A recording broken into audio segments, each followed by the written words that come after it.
Hi, Steve here. My big showcase topic is scientific AI and how it changes plant control philosophy. Scientific AI is the fusion of physics models with machine learning techniques. Physics models are mathematical ways to describe the world around us. A well-made physics model enables us to understand the process and hence predict future events. For example, predicting when Halley's Comet will next be visible to us on Earth as it passes through the relatively homogeneous environment of space. On the other hand, certain events or processes with high variability, hidden states, and seemingly endless properties of change can be very difficult to model solely with physics. Unpredictable weather patterns or the highly heterogeneous and complex nature of a mind or body are good examples.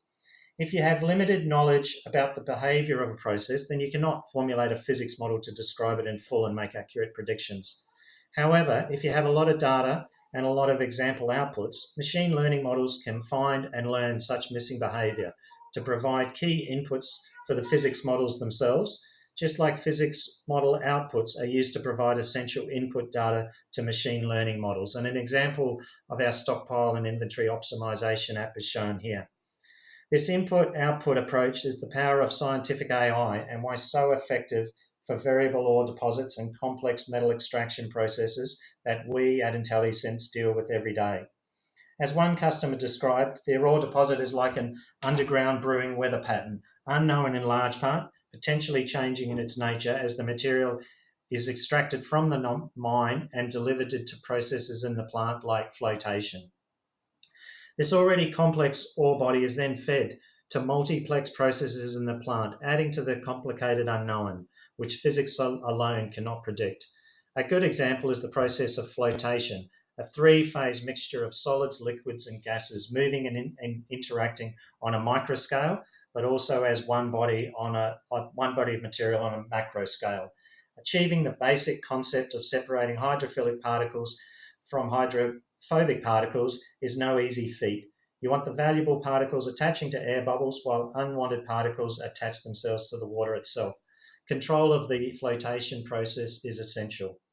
In its most basic form, proportional integral derivative control is used. And in this case, we look at the airflow rate set point.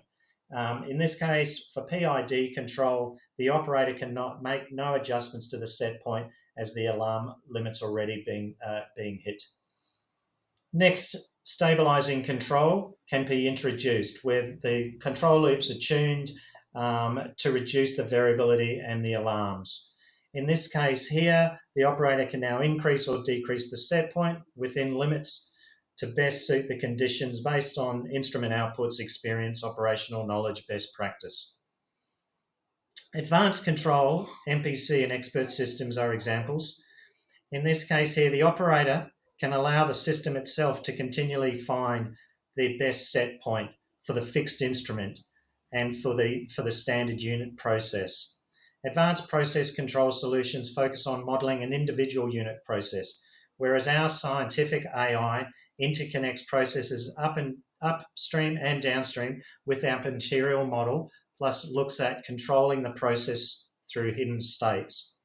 Here, the process is not controlling to the airflow rate, but here the process is actually controlling one of the fundamentals of flotation in bubble size. In this case here, there's been a decrease in particle size detected from the upstream grinding app.